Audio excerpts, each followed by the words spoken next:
पुरी की एक तंग गली में रात का गहरा सन्नाटा पसरा था, लेकिन प्रभुदास की छोटी सी कुटिया में अभी भी दीपक जल रहा था।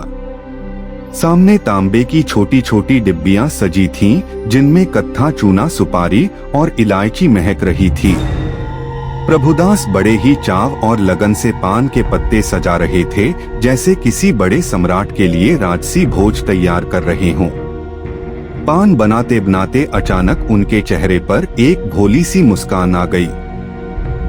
वे बुदबुदाए, अरे प्रभु, आपको मंदिर में 56 भोग तो मिलते ही हैं, मालपुआ, खीर, लड्डू और न जाने क्या क्या, पर भोजन के अंत में अगर एक बनारसी अंदाज वाला पान मिल जाए तो क्या ही बात हो। फिर वे खुद ही अपना सिर खुजाने लगे और बोले, हाय राम, मैं भी क्या सोच रहा हूँ। मंदिर वाले सुन लेंगे तो कहेंगे, प्रभुदास तू अपना धंधा संभाल, वह तो जगत के स्वामी हैं, भला तेरा पान क्यों खाएंगे। प्रभुदास दीपक बुझाने ही वाले थे कि उनके मन में फिर वही ख्याल आया कि काश एक बार अपने हाथों का पान प्रभु को खिला पाता। उन्हें क्या पता था कि ऊपर सिंहासन पर बैठे भगवान उनकी यह मासूम इच्छा सुन चुके थे। जैसे ही प्रभुदास ने दरवाजा बंद करना चाहा, तभी लकड़ी के किवाड़ पर हल्की सी दस्तक हुई, ठक ठक ठक। प्रभुदास चौंक पड़े कि इतनी रात को पान खाने कौन आया है। जैसे ही उन्होंने दरवाजा खोला, उनकी आंखें फटी की फटी रह गई।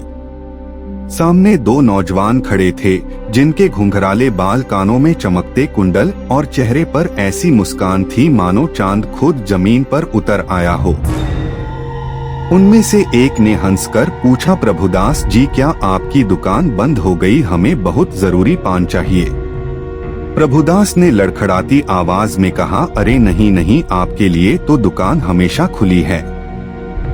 उन्होंने दौड़कर सबसे ताजे और बढ़िया पत्ते चुने और बड़े प्यार से उसमें गुलकंद और सुपारी सजाई। पान देते समय उनका दिल अजीब ढंग से धड़क रहा था, जैसे यह कोई साधारण ग्राहक नहीं हो। उन दोनों युवकों ने बड़े मजे से पान खाया और कहा, वाह, ऐसा स्वाद तो पहले कभी नहीं मिला। जाते जाते प्रभुदास पैसे मांगना ही भूल गए और वे युवक अंधेरी गली में गायब हो गए। प्रभुदास खुद को डांटने लगे कि अरे मूर्ख, मुफ्त में ही पान खिला दिया। अगले कई दिनों तक यही सिलसिला चलता रहा। रात होते ही वे दोनों तेजस्वी युवक आते, प्रभुदास उन्हें सबसे उत्तम पान खिलाता, वे तारीफ करते और फिर गायब हो जाते। पड़ोस में रहने वाले बलराम दास यह सब कई रातों से देख रहे थे। एक सुबह वे प्रभुदास के पास आए और बोले, प्रभुदास, यह कौन लड़के हैं जो सिर्फ रात को आते हैं और तुम उनसे दाम भी नहीं लेते? ऐसे तो तुम बर्बाद हो जाओगे। आज रात उनसे पैसे जरूर मांगना और अगर वे न दें तो उनकी कोई चीज बंधक यानी गिरवी रख लेना। उस रात प्रभुदास थोड़े गंभीर थे। जब वे युवक आए तो प्रभुदास ने डरते डरते कहा कि आज तो दाम देने ही होंगे। युवकों ने मुस्कुराकर कहा कि आज हम धन लाना भूल गए हैं, कल दे देंगे। तब प्रभुदास ने बलराम दास की बात याद करते हुए कहा, तो फिर अपनी ये सफेद चादरें ही मेरे पास छोड़ जाइए। उन दोनों युवकों ने बिना किसी विरोध के अपनी चादरें उतारकर प्रभुदास के हाथ में रख दी और चले गए। प्रभुदास ने उन चादरों को छुआ तो उनमें से चंदन और तुलसी की अलौकिक महक आ रही थी। अगली सुबह जब जगन्नाथ मंदिर के पट खुले तो मुख्य पुजारी के होश उड़ गए।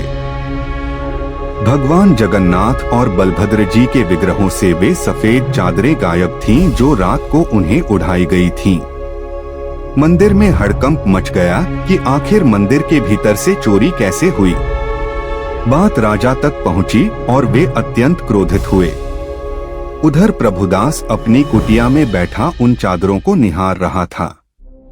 उसी रात बलराम दास को स्वप्न में भगवान ने दर्शन दिए और कहा कि चादरें किसी ने चुराई नहीं हैं, हम तो स्वयं प्रभुदास के प्रेम के कारण वहां पान खाने गए थे और हमारी चादरें उसके पास बंधक रखी हैं। सुबह होते ही बलराम दास दौड़ते हुए राज दरबार पहुँचे और राजा को पूरा स्वप्न सुनाया। राजा पहले तो चकित हुए, पर फिर भारी लावलश्कर के साथ प्रभुदास की कुटिया पहुँचे। प्रभुदास घबरा गया कि कहीं उससे कोई अपराध तो नहीं हो गया। पर जब राजा ने उन चादरों को देखा तो वे दंग रह गए, क्योंकि वे वही पवित्र मंदिर की चादरें थीं। राजा ने प्रभुदास के हाथ जोड़ लिए और कहा कि प्रभुदास, तुम धन्य हो, साक्षात जगन्नाथ जी तुम्हारे हाथ का पान खाने आते थे और तुमने उन्हें अपना कर्जदार बना लिया। जब प्रभुदास को यह पता चला कि वे दिव्य युवक और कोई नहीं स्वयं उसके आराध्य थे, तो उसकी आंखों से आंसुओं की धारा बह निकली।